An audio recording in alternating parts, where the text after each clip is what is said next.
Hey everyone, my name is Dylan Adams, and this is the PRS McCarty 594 single cut core model in dark cherry sunburst. And let's be real, this guitar is obviously heavily inspired by the Gibson Les Paul.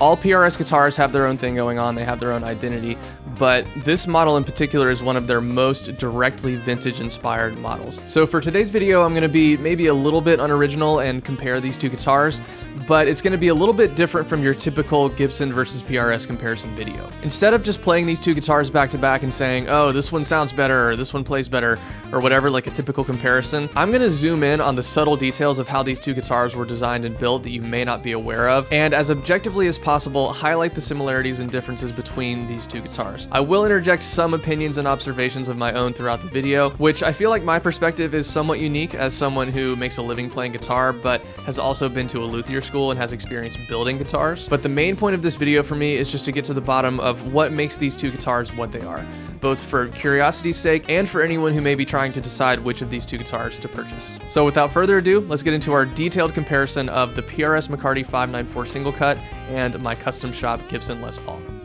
Alright, so a couple things about this particular guitar. First of all, PRS was kind enough to loan this to me so I could try it out and make a video with it. So they did not give it to me. I have to give this back at some point. But still, a huge thank you to Rich at PRS for letting me take this thing for a spin. Second, I should say this specific model is technically discontinued. It's a 2024 model, and if you look on the PRS Guitars website, there is no 594 single cut on there. I don't have any kind of inside knowledge on this, but I would imagine they're probably going to release a new updated version of this pretty soon. So whenever that does come out, there probably will be some subtle differences with it, but I'm sure most of the major things we're going to look at today are going to apply to the 2025 model, and there still are plenty of these 2024 models in stock at stores and plenty of them on the used market too. But still, just be aware of that. This is technically discontinued. And one more thing I want to address is, in this comparison, I'm going to be partially comparing this specific Les Paul to this specific PRS 594, but overall what I'm really going to be comparing is just the Gibson Les Paul model in general to the PRS 594 single cut. So even though this is a specific custom shop model, I'm going to be talking about just 50s kind of vintagey spec Les Pauls in general, which when it comes to what Gibson currently makes today, that's basically going to correspond to any of the custom shop reissues or the Gibson USA standard 50s or 60s line. All right, so our first category of the comparison is aesthetics. The Les Paul obviously has a more traditional look to it. The body shape is clearly inspired by vintage archtop style guitars. They come with the switch ring and pickguard, which I'm a no pickguard guy when it comes to Les Pauls, so I don't have one on mine. But still, when the pickguard is on, it gives the Les Paul a lot more of a 50s retro kind of vibe. The PRS single cut silhouette is obviously Les Paul inspired, but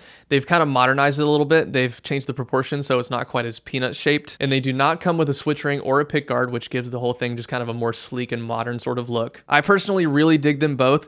Of course, the Les Paul is the original, it's the classic, and it's just one of the most iconic guitar shapes ever. But I really do like what they've done with the proportions on the PRS. I like that kind of sleeker, more modern look too. It's kind of funny though, because on days where I'm playing or just looking at the Les Paul more, this just seems like it looks right, it looks correct. And then I'll look at the 594 and the proportions of it just seem a little bit jarring, I guess. The modernness of it just kind of throws me off a little bit when I've been used to looking at the more vintage kind of thing. But on the flip side, if I've been playing the PRS all day, then I'll go look at my Les Paul and all of a sudden the proportions look a little bit just clunky and kind of off. And the PRS all of a sudden looks more streamlined and tasteful. I don't know if you guys can relate with that. That's just my experience. Aside from that, you guys know the drill. Trapezoid inlays versus bird inlays, which the birds are a little bit polarizing. I think they look fine, but some people don't like them. Different headstock shapes, of course. The PRS has their signature little carve here in the cutaway where the binding kind of stops at the top of it here. That's all obvious stuff that everyone knows about, but there are a couple more subtle things that I do want to point out. So despite this being a relatively vintage style sunburst finish here, the technique that PRS uses for most of their finishes is actually pretty different from Gibson. Your classic Gibson burst, which this is more of a kind of faded lemon burst kind of thing, but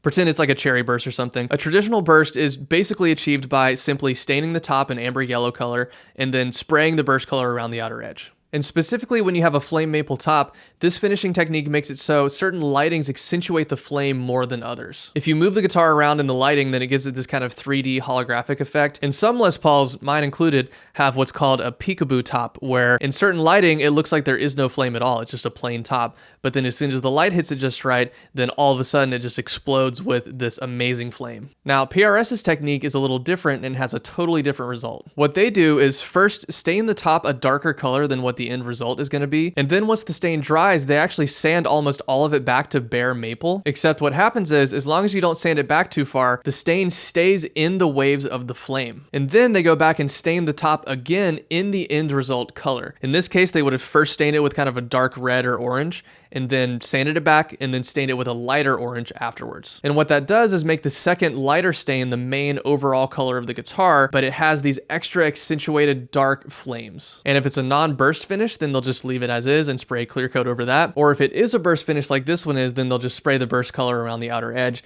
just like a Gibson, except it has that double stain top underneath. So in general, that double stain technique gives the PRS guitars a little bit of a different, kind of more modern look. But here's the thing, where you gain a more accentuated, exaggerated flame, you lose that 3D effect that the Gibsons have. You still get a little bit of that holographic movement kind of effect in different lightings, but it's mostly just what you see is how it's always going to look in most lightings. Now, which one of these techniques is better is completely subjective. Some people may be okay with their Les Paul's top not always looking the flamiest in certain lightings in exchange for having that really 3D holographic effect going on, whereas some people may like that really accentuated flame top and always want it to look that way no matter what the lighting is. So in that case, you would maybe want to go with the PRS. And lastly, on the aesthetics, the body binding is actually different on these two guitars. Gibson, of course, just has traditional plastic binding where they route out a little channel around the whole body, and then they glue on the binding into that channel. Whereas PRS guitars technically don't have binding. It's more of a faux binding where what you're seeing here is actually the maple top itself, just with the paint scraped away to look like binding. That right there is one of my favorite aesthetic elements of PRS guitars. It's a really clever and tricky technique to pull off, and I think it's just a really classy look. But again, it does have a more modern look, and some people might not be into that. They might only like the traditional thing. So again, just really subjective there. Hey guys, so real quick before we go on with the comparison, I just wanted to say, if you liked what you heard when I was playing slide during that intro clip a few minutes ago, well, first of all, you should know that I was playing entirely in standard tuning, and I am primarily a standard tuning slide player. And if you want to learn to play slide in standard tuning yourself, then I have a full 6-hour course that teaches you everything you need to know to get you started with it. It's called the Slide Guitar Course Standard Tuning Edition, and it's currently on sale for 35% off. The sale ends March 9th, 2025, so be sure to take advantage of it while you can. The link to check out the course and access the sale is in the description of this video down below. All right, back to the comparison. All right, moving on to fit and finish. So honestly, when it comes to comparing these two specific guitars, as much as I love this Les Paul, the PRS absolutely destroys it when it comes to fit and finish. So my Les Paul is a 2013 Gibson Custom Shop 59 reissue, specifically the Dwayne Allman reissue, but that doesn't really matter for this video. The point is, this is not a cheap guitar in the slightest, and the fit and finish on it is honestly pretty bad. Pretty much everywhere you look on the guitar, you'll see varying degrees of binding bleed, which is in the red dye that's in the finish on the back of the guitar, bleeds up into the clear coat that covers the binding, which gives it this kind of pinkish tint to it, and sometimes has very defined pink or red lines in the binding. Now, this technically is a vintage accurate flaw because a lot of the original 1958 through 60 Les Pauls had that issue. So that makes this technically more vintage correct in that respect. But still, some spots in the binding on this thing just look sloppy, like they did a bad job scraping it. And there's even a little bit of a ridge around the edge of the binding, both on the neck and the body. There's also a pretty deep gouge in the neck binding around the 14th and 15th frets where they obviously were a little bit overzealous when they were scraping the binding. The finish wasn't scraped very cleanly from the edge of the nut. And overall, with this particular example, they just did not do a very good job with the final finish work on it. But here's the thing with Gibsons. Having finish flaws like that does not mean it's a bad guitar per se. Despite all of the little cosmetic flaws, this is a fantastic Les Paul. It sounds amazing, it plays amazing, it's inspiring, it does everything you want a good Les Paul to do. And when I'm actually playing this thing, I couldn't care less about those little flaws. They do not affect the experience of playing this guitar whatsoever for me. And that's not to say every Gibson's gonna have fit and finish issues like this one does. A lot of them do not have these kind of issues at all. And especially the more recent ones in the last few years or so have been a lot better with this, whether it's custom shop or just normal Gibson USA. But that's something to be aware of. Gibson is sometimes a little bit inconsistent with their fit and finish. And we should expect the highest quality possible from guitar makers who are making guitars that are this expensive. That being said though, if you're trying out some Gibsons and want to buy one, then don't immediately step away from one just because it has some finish flaws. If you find a guitar that you're really connecting with that's doing everything that you want it to do, but it has a couple finish flaws, then I would encourage you to try to look past those flaws and just think about what really is important when it comes to playing your guitar, which to me, is playing your guitar. Now, the PRS, on the other hand, when it comes to fit and finish, is essentially perfect. It has absolutely none of the cosmetic flaws that my Les Paul has, and it's just extremely precisely, finely crafted. The attention to detail is amazing on it. Every single thing about it is just super, super clean and extremely well made. That goes for this specific guitar and most PRS guitars. In general, PRS is just way more consistent with the quality control, fit and finish aspect of things than Gibson is. So if that's something that really matters to you, where you want to look down at your guitar and see just absolutely impeccable finish work, you have a lot better chances with a PRS than you do with a Gibson. Now moving on to construction and materials. So these two guitars are essentially made out of the exact same materials. They both have a non-chambered mahogany body with a maple cap, both have a one-piece mahogany neck and rosewood fretboard, so they're essentially identical when it comes to materials. When it comes to the construction, there's the obvious things that everyone knows about, like the headstock angle and the angle of the strings going to the tuners from the nut. But in case you don't know, Gibsons have a sharper headstock angle than PRSs do, which is the cause of a lot of headstock breaks on Gibsons. And due to the headstock shapes and the placement of the tuners, Gibsons have the strings come out of the nut slots going to the tuners at a little bit sharper of an angle. PRSs have the strings going pretty much straight through the nut slots, straight to the tuner without any hard break angles or anything. And a lot of people say that Gibsons have tuning issues because of the string angle coming out of the nut up here, but honestly, I don't think it's as big of a deal as people make it out to be. As long as the nut slots are cut properly, then you shouldn't have any more issues with tuning on a Gibson than you would on a PRS. The PRS also has a belly carve, whereas of course the Les Paul doesn't, which is really, again, just kind of a personal preference thing. The PRS is technically a little bit more comfortable because of that, but some people may not like having a belly carve on a Les Paul style guitar. Part of the charm of a Les Paul style guitar is that chunkiness that it has and kind of lack of contours. But I mean, when it comes to these two guitars, I wouldn't want a contour on an actual Les Paul,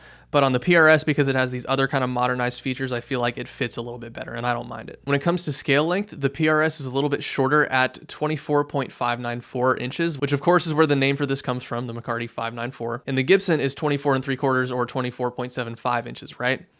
Actually, no. This is a little detail that most people don't realize about Gibsons. Most of them are not actually 24 3/4 inch scale. For whatever reason, Gibson electric guitars from the beginning have always kind of had fluctuating scale lengths, anywhere from 24.5 inches up to 24.75. But most of them are actually around that 24.5 to 24.6 kind of range. I measured my Les Paul scale length from the nut to the 12th fret and then multiplied that by 2, and it came out to 24.625 inches, which I think is pretty much the modern standard for Gibsons nowadays, but they still list them as 24 3/4 because I guess it's just a nicer looking number and it's easier to remember or something. But yeah, this guitar is actually 24.625 inch scale, which is still a little bit longer than the PRS, but only very slightly. So if you ever hear anyone say that a 594 is going to be a lot slinkier and easier to bend the strings on because of the shorter scale length, it's not actually true. It might be technically ever so slightly less tension on the strings than a Gibson would be, but it's going to be so slight that I'm sure it's imperceptible. So overall, the construction of these two guitars is very similar, but there is one major difference that I think very much affects the way these two guitars feel and possibly how they sound, and that is their neck joints. Now, at a glance, everyone's going to notice that the Les Paul has a bigger, chunkier heel, whereas the PRS has a nice ergonomic contoured heel. It's not completely blended on the PRS, but it does kind of slope down towards the cutaway, which gives you a little bit better upper fret access. But there's actually a bigger difference than that when it comes to the neck joints of these two guitars. So a typical Les Paul standard style guitar is going to have what's called a mortise and tenon neck joint, which is essentially where the neck has a tenon that sticks out that is narrower and smaller than the overall width of the neck itself. And that gets glued into a corresponding narrow slot in the guitar that's called a mortise. So with this style of neck joint, the neck itself, the main width of the neck, stops where it meets the body right here. And the only part that actually extends deeper into the guitar and is glued into it is that narrower, skinnier neck tenon. Now, that is not at all what's going on with the 594 single cut, despite it looking almost the same from the front. So unlike the Gibson neck joint, the tenon on the PRS single cut is not a narrower piece of wood that's carved out from the full width of the neck. The tenon is just the full width of the neck itself. It is the neck. And so that means the mortise on this is not this narrower cavity like on the Les Paul. It is, again, the full width of the entire neck. So again, this is technically a style of mortise and tenon, but I've heard it described as a box joint before. And I would say the neck joint that it's the most similar to is actually the Les Paul Jr. A traditional Les Paul Jr. has this exact same style of neck joint, which you can see a little bit more clearly here with this little ledge that it has, where there's this big cavity routed out in the body that is the width of the whole neck, and then the neck just gets inserted in it and glued in. The difference with the PRS though is that they carve away this big fat ledge that's on the treble side here, so it's a little bit leaner and a more ergonomic kind of shape. That right there, I would say, is the biggest difference in construction between these two guitars. And there are pros and cons to both. The classic Les Paul style neck joint is more complicated and more difficult to make, and because the tenon is narrower than the width of the neck, it means there's less wood getting glued into the guitar, and so it's a little bit less solid of a joint. That doesn't mean this joint is fragile by any means. It's very rare for a Les Paul to break in this spot, but once you know how it's put together and you look at it, it just makes it seem a little bit less solid and robust. But then with the PRS neck joint, which again is just this big chunk of wood that's getting glued into the body, it feels very, very solid. And the PRS neck joint is much simpler, and I would imagine is a lot easier to make. One pro of the classic Les Paul neck joint though is where the neck meets the body right here on the treble side is a completely seamless, smooth transition, whereas the PRS is not a perfectly seamless transition. There's this little ledge or bump right here where the neck inserts into the body at this treble side here. So again, the neck joints are pretty different between these two guitars. Whether it actually makes a real difference aside from just the way it looks and maybe a little bit of the way it feels when you're playing up here, I don't know. I don't know if it really affects the sound or if it really affects the solidness of the guitar. But even if it doesn't, each of these neck joints just kind of have their own vibe to them, and it just is part of just the overall thing of these guitars, if you ask me. Now let's take a look at the neck and fretboard of each of these guitars as it relates to playability. So I'll say that the neck shapes of these two guitars are actually not worlds apart. They both kind of have that 59 Les Paul kind of thing going on. I haven't measured them, but they feel very similar in thickness. They're on the chunky side, but not excessively so. They're not huge baseball bats. The PRS has the pattern vintage neck, which is directly inspired by a 50s Les Paul. So it makes sense that these two necks feel pretty similar. This one is asymmetrical technically, so that does affect the feel a little bit, but I feel like it's pretty subtle. It's not a drastic asymmetrical carve. And this is obviously not asymmetrical, the Les Paul, so it doesn't have that kind of same feel to it. But overall, they are pretty similar necks, I would say. Again, my specific Les Paul is the Dwayne Allman 59 reissue, which has the neck carve of his actual Les Paul, but basically it's very similar to a typical R9 style neck or a 59 style neck. But if you are comparing a PRS to, say, the 54 through 58 reissues, then those are going to have chunkier necks than this one does and this. And so the pattern vintage neck is going to feel slimmer and more refined than those. I'd say the Les Paul standard 50s necks are pretty similar to this, maybe a little bit thicker in the shoulders, and the 60s slim taper neck is going to be a little bit skinnier and more D-shaped than the PRS neck. The nut width is the same on these two guitars. They're both 1 11/16. The Les Paul, of course, has a 12-inch radius, which is vintage Gibson correct. The 594 has your typical PRS 10-inch radius, which is another way that this deviates from the vintage spec. I personally feel like there really isn't that drastic of a difference in the way these two fretboard radiuses actually feel. I mean, technically the PRS might feel a little bit nicer for chords, and the Les Paul might be a little bit better for soloing, but I think it's so subtle that it honestly doesn't really matter. The frets on these two guitars are definitely different and probably accounts for the biggest difference in feel between actually playing these. They're a pretty similar width, but the PRS's frets are definitely taller than the Les Paul frets. And there are pros and cons to those bigger, taller frets. I feel like with the taller frets, you get a little bit more of that kind of railroad track feeling when you're trying to do slides. And to me, taller frets on any guitar kind of give the illusion that your action is higher than it really is. Because if you're measuring from the top of the fret to the bottom of the string, then with taller frets, your strings are technically further away from the wood of the fretboard itself, which again, it doesn't really make the action higher, but it can kind of have this weird placebo effect where it feels like the guitar doesn't play quite as well and it's a little bit higher action because of that. Whereas the Les Paul, with literally the exact same measurement from the top of the fret to the bottom of the string, somehow feels a little bit lower action and a little bit more playable than a taller fret guitar. But the biggest pro of having taller frets on the PRS is ease of bending. When you're bending on that high E string in particular, you can really get up under it and it feels nice and solid and you're not going to like slip out from under it or anything. Whereas on the Les Paul, it might feel a little bit more difficult to do those bends. Not all Les Pauls have the exact same frets though. Some of them are a little bit taller than others, so this might not even be an issue for your specific Les Paul or the specific one you're looking at, but still, that's something to consider. The frets on the Les Paul are maybe slightly leaning more vintage, a little bit lower, and the PRS are definitely more modern, higher, taller frets. And overall, I would say the playability of these two guitars is very similar. If you have a Les Paul that's set up really well and a PRS that's set up really well, they're both going to work just fine for you. I think the biggest difference you're going to feel between a 50 style Les Paul like this and the 594 single cut is honestly just the fret size.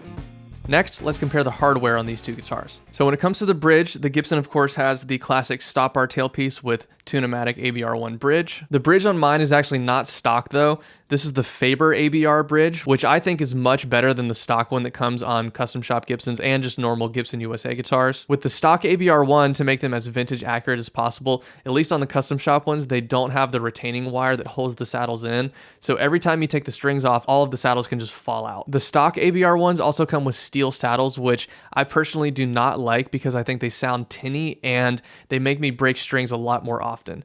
Whereas this has raw brass saddles on it, which I much prefer to steel. They make the guitar sound warmer and fuller and more resonant to me, and I don't break strings nearly as often, and these saddles don't fall out. So I much prefer the Faber bridge for Gibsons. I personally top wrap all my Gibsons. I made a whole video about that a while back that you can find on my channel, but that's just a personal preference thing. The PRS two-piece bridge is obviously very much inspired by the Gibson stop bar tailpiece and Tune-o-matic, and I really like the PRS Tune-o-matic style bridge because it's basically just like the Faber bridge that I put on all of my Les Pauls. It has raw brass saddles just like the Faber bridge, and they don't fall out when you take the strings off. So this pretty much comes with the same type of bridge that I prefer to put on all of my Tune-o-matic guitars. The tailpiece is nice on this because it's not held in place by the tension of the strings like it is on a Gibson. It's just directly screwed into the guitar, so it's not going to fall out when you change the strings. The strings insert through the top on this, kind of like an Ibanez style stop bar. I mean, it's maybe a little bit quicker than feeding the string through the tailpiece like on a Gibson, but to me, it doesn't make a huge difference. One thing that is a big difference though, for me at least, is that you cannot top wrap this type of tailpiece. But that's not the end of the world for me because obviously you can just adjust it a little bit higher if you need to. And this is something that actually relates to the construction of these two guitars that I didn't mention before, but PRSs generally have a shallower break angle over the saddles naturally because of the neck angle of these guitars. Les Paul neck angles have varied over the years, and the vintage ones tend to be a little bit shallower of a neck angle, but in general, compared to the PRS, the Gibson's gonna have a steeper neck angle, which makes it so to get the same action, you're gonna have to have the bridge a little bit higher off the body on the Gibson than you do on the PRS, which generally means if you want a shallow break angle over the bridge on a Gibson, you either have to jack the tailpiece way up or top wrap like I do. Whereas the PRS with its shallower neck angle,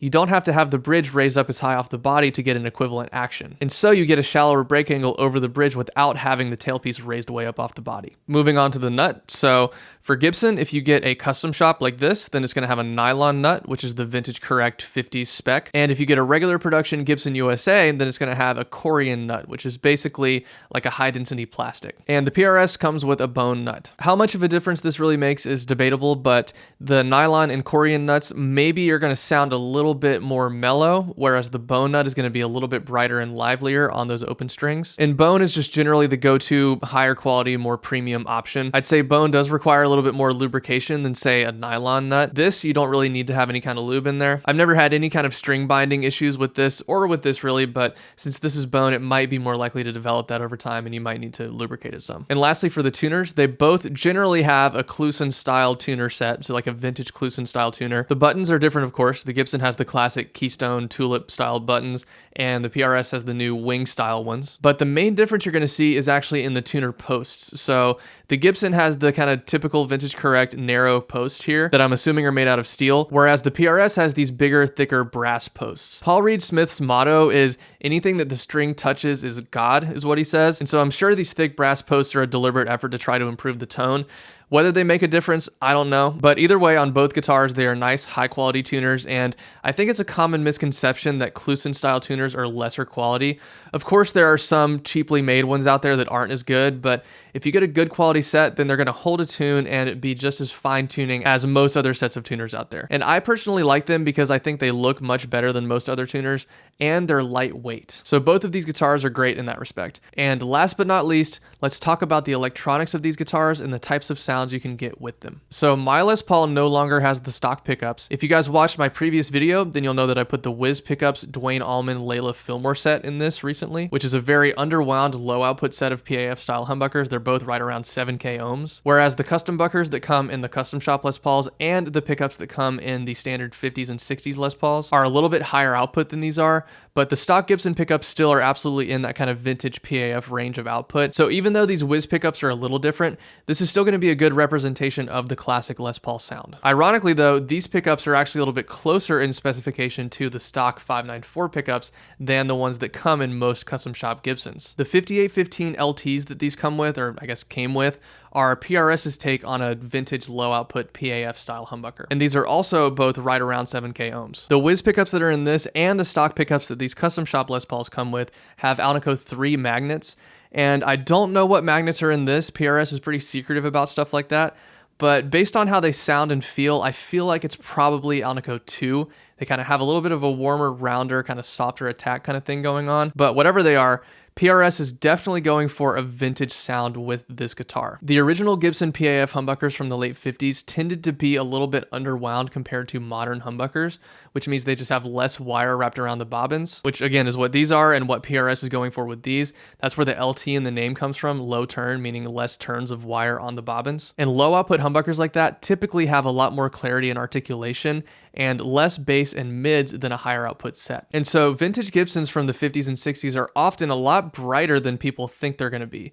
People today associate humbuckers with warm, round, fat, sometimes muddy tones, but a good set of PAF style humbuckers is not going to be that at all. They're very clear and articulate and cut through mix really well. And both of these guitars do that, but kind of in different ways. So my setup for today is I'm plugging straight into the Universal Audio Lion 68 Super Lead amp sim pedal, which is a very, very accurate emulation of a 68 Plexi. And that's going straight direct into my audio interface. So all of the tone that you're hearing is coming from this one pedal. And basically just think of it like I'm plugged straight into a cranked Marshall 100 watt Plexi stack. I'm not using any overdrive pedals or anything. I'm just treating this like I'm plugging these guitars straight into a cranked tube amp, getting all of the gain from the amp itself and controlling everything, getting all my clean tones and stuff from the guitar, which may not be how most people do things these days, but I think it's the best way to really represent what these two guitars can do. So in general, how I would describe the Les Paul sound versus the 594 sound is I think the Les Paul is a little bit more direct and straightforward sounding, and it's a little bit more aggressive and edgier sounding, both for the leads and the clean tones.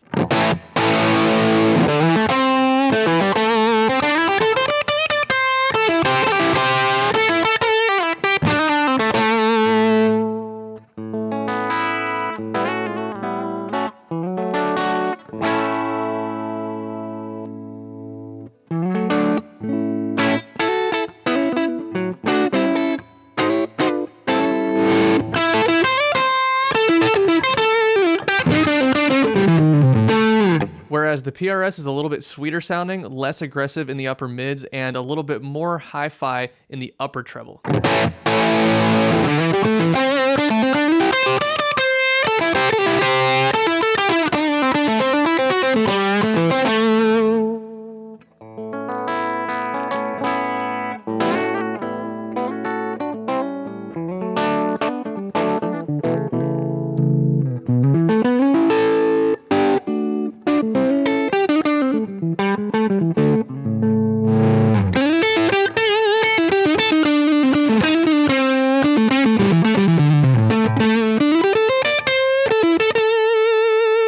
So as you can hear, they both have that vintage kind of flavor going on, but they're pretty different sounding at the same time. I really don't think you can say one is better than the other. It really is subjective, and I can see anyone preferring either one of these guitars. I think the differences in tone between these two guitars are the result of a lot of small factors, but I do think there is one thing in particular that makes the bridge pickup on the PRS sound sweeter and less aggressive in the upper mids than the Gibson. And that is the location of the bridge pickup relative to the bridge.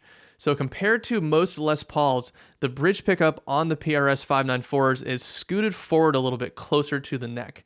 And people don't realize that that is pretty much what defines the tone of a pickup overall, is physically where it is located along the guitar. These two pickups are essentially exactly the same spec-wise. It's only the physical location of them that changes the tone. And so when you start fine-tuning the exact location of a pickup relative to where the string leaves the bridge, it's going to change what that pickup sounds like. The fact that the bridge pickup is closer to the bridge on the Les Paul is a big part of why it sounds more aggressive than the PRS one. Moving that pickup up a little bit smooths out some of that kind of harsh upper mid-range. But something that I think makes an even bigger difference in the experience of playing these two guitars is the wiring, how the controls interact with each other, and the types of tones you can get by manipulating the knobs. So I'm pretty sure all of the Gibson standard 50s and 60s Les Pauls and all of the custom shop ones come with 50s wiring. I could be wrong on that. Let me know in the comments if I'm wrong. But either way, assuming we have a 50 spec Les Paul with 50s wiring, then the 50s wiring makes a huge impact on what happens once you start turning down knobs. I'm not going to go into too much detail style just for time's sake and because I've made a video on this topic before,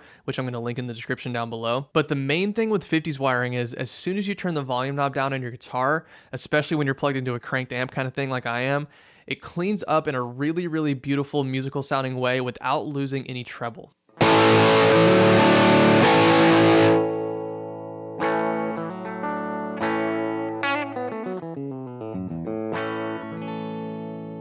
And it does that same thing with the neck pickup. It just cleans up and retains treble in a very natural sounding way. Now for the PRS, first of all of the knobs are kind of moved forward a little bit compared to the Les Paul, which makes it so they're easier to reach while you're playing, which is a nice little detail. But the important thing here is that PRSs have modern style wiring with a treble bleed circuit. So a very quick rundown, basically normal modern wiring without a treble bleed circuit loses treble as you turn the volume knob down. Adding a treble bleed makes it so you no longer lose treble when you turn the volume knob down.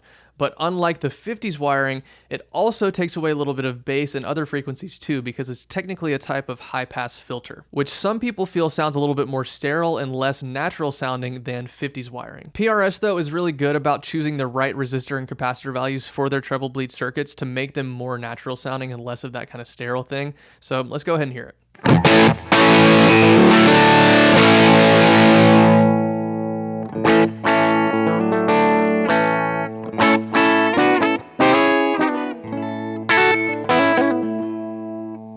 So what you should have heard there is when I turned the volume knob down, it cleaned up and retained treble, but it just did it in a different way than the Gibson does. Again, it's a little bit more of kind of a hi-fi upper treble kind of thing, and it doesn't have quite as much of that kind of upper mid clarity that the Les Paul does, which again is totally subjective. Some people might like the Les Paul more, some people might like the PRS more for that. I'll say for me personally, I think I like the cleanup of the Les Paul a little bit more. To me, the lead tones of these guitars, while different, are equally great, but I feel like the way the PRS cleans up, it just doesn't have quite enough of that kind of presence to it. Again, it has that upper treble clarity, but it just kind of feels like it's missing something to me.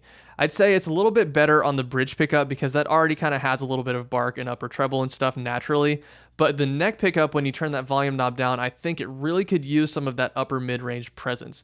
It just kind of sounds a little bit dull to me when you turn the volume knob down.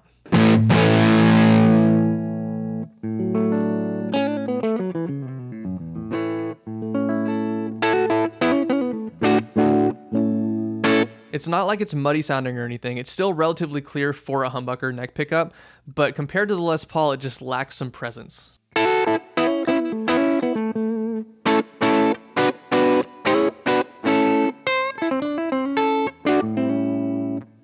That just has a lot more clarity and snap to it to me and would be less likely to get lost in a mix. But the PRS, of course, does have coil splitting, which is a way to bring back some of that snappiness to this kind of setup.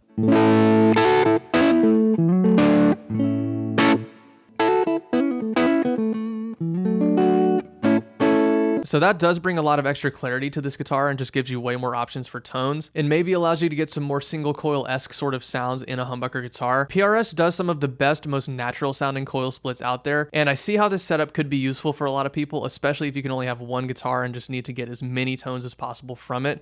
But for me personally, I'm not really interested in the whole coil split thing.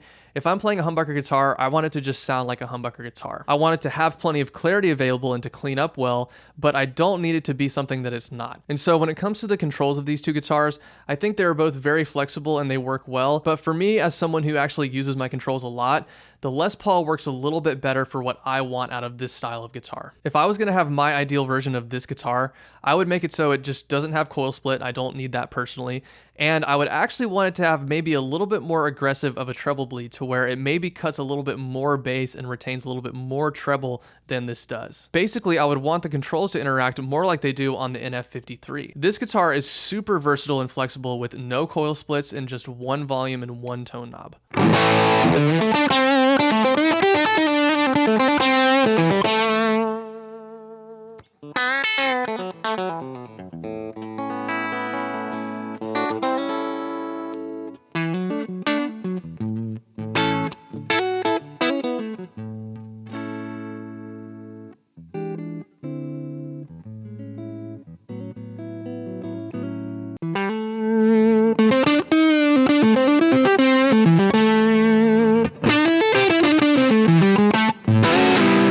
I know this is a completely different type of guitar with different pickups, but still, you can get so many tones out of this thing with an extremely simple set of controls. And I think this guitar could do that same thing with just some slight tweaks to the electronics. That's just me personally. I'm sure this setup works for a ton of people, and it was very well thought out and well designed. It's a very versatile and flexible setup, and you can totally get great tones out of it. So now that we've taken a detailed look at these guitars, what are my final thoughts? Well, like I said with a lot of the individual categories, with these two guitars overall, it's impossible to call one better than the other. It really just comes down to personal preference. And I think it's possible to like what both of these guitars have to offer. Personally, I think it's kind of dumb when people kind of take sides and have teams like, oh, I'm Team Gibson, or oh, I'm Team PRS, screw Gibson, or whatever it is. It's kind of silly to me. They're two different things. Both guitars are excellent. The PRS is obviously inspired by the Les Paul, but they both have their own unique things going on. They both are valid. They both sound amazing. They both play amazing, and they're both high quality, inspiring tools to make music with. Now, for me personally, if I'm being 100% honest, the Gibson Les Paul is always going to be my home base. It's always going to be my reference point for this style guitar, and honestly, just guitar tone in general. This is the original, this is the benchmark, and if I'm ever trying to get a true classic Les Paul sound, then this is what I'm going to reach for. I'm a Les Paul guy. But at the same time, I really genuinely love the 594 single cut as well. For me, the 594 is not ever going to replace my Les Paul, but to me, it can still exist alongside this as an obviously Les Paul inspired guitar that still does its own thing. I really love the way this thing looks and feels. I feel like it needs to be seen and held in person to truly appreciate it. Whenever I look down at this thing, I'm super satisfied by the craftsmanship and attention to detail. I think the shape and the lines of it and the top carve are super nice. I didn't mention that this one is nice and lightweight. It's only about 8 pounds, whereas my Les Paul is closer to 9. It's super resonant and lively. It plays great. It just is an excellent guitar. To me, it has a vibe. Some people say PRSs feel sterile, but I don't think so. It sounds fantastic. While I'm not 100% satisfied with the way it cleans up, this thing is awesome. It does a cool thing, and I feel like it has a worthy place in the arsenal. So that's the comparison of the PRS McCarty 594 single cut to the Gibson Les Paul. I hope you guys enjoyed this. I hope this was informative. And if you were trying to decide between these two guitars, I hope this video helped you choose. Go ahead and comment your thoughts down below. If you could please like, subscribe, and click the bell notification icon to get notified whenever I post new videos. It truly does help out my channel a lot. Thank you so much for watching, and see you guys next time.